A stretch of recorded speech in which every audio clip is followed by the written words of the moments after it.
Olá.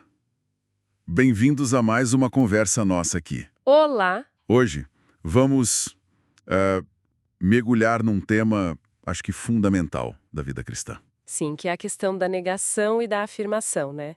Vamos olhar para Mateus 5, aqueles versículos finais, 38 a 48. Exato. E a ideia principal vem lá de Romanos: não pagueis a ninguém mal por mal.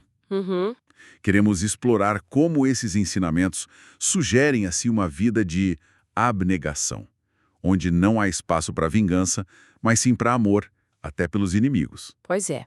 E isso levanta logo uma questão interessante que alguém até comentou. Será que viver assim, seguir o Sermão do Monte à risca, torna a pessoa miserável? É uma pergunta forte, né? Sim. Ou será que, apesar dessa abnegação toda, esse é, na verdade, o único padrão para felicidade e para, bem, relações mais saudáveis? Parece que o ponto-chave não é tanto o que nos fazem, mas como a gente reage, né? Exatamente. Então, vamos analisar isso mais a fundo, começando pela primeira parte, a reação positiva, sem retaliação. Mateus 5, 38, 42. Certo. O ensino aqui é bem direto. Não retalhar ofensas pessoais. Tem até uma frase, acho que da Amy Carmichael, Ah, sim. que diz algo como: nada que nos façam pode nos prejudicar de verdade, a não ser que a gente reaja mal. É isso. A nossa reação, amargura, ódio ou o contrário, diz muito sobre a nossa caminhada, a nossa maturidade. Totalmente. E é super importante entender o contexto do olho por olho que Jesus menciona. Sim, que vem do Antigo Testamento. Exato. Êxodo, Levítico, aquilo era uma diretriz para tribunais, para limitar a vingança desproporcional. Era para justiça pública e não para vingança pessoal. Ah, bom ponto. A própria lei, em Levítico 19, proibia a vingança privada. O erro dos escribas e fariseus foi meio que aplicar isso no dia a dia nas relações. Entendi. Então, quando Jesus diz, não resistais ao perverso, ele não está acabando com a justiça. Ele está proibindo a vingança individual. A resposta cristã ao maltrato tem que ser outra. O perdão. E aí ele usa aquelas 4 ilustrações, né? Bem fortes. Bem fortes. Não são para levar ao pé da letra necessariamente, mas mostram uma atitude. Ir para o extremo oposto da vingança. Qual a primeira? A outra face. Isso, versículo 39. Levar um tapa na face direita, que era um insulto enorme no Oriente. E estar pronto para sofrer mais, sem revidar. Como Jesus mesmo fez, né? Uhum. E depois? A capa. Exato, versículo 40. Se te processarem pela túnica, dá também a capa.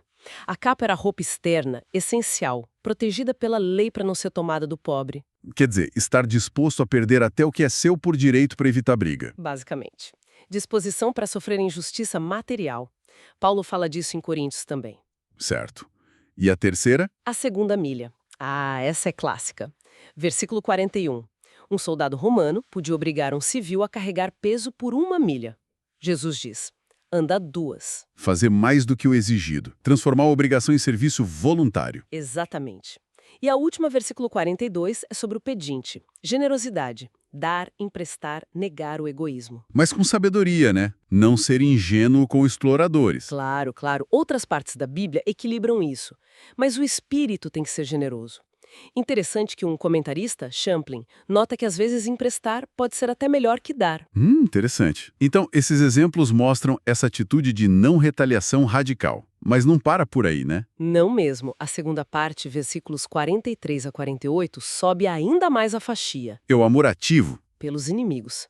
Lembro de Agostinho dizendo algo tipo: muitos aprendem a oferecer a outra face, mas poucos sabem amar quem bateu. É exatamente essa virada. A lei dizia: amarás o teu próximo, mas limitaram próximo só aos judeus e ainda inventaram um odiarás o teu inimigo, que não está na lei original. Ah, essa parte do odiarás foi um acréscimo, então. Sim, uma interpretação distorcida.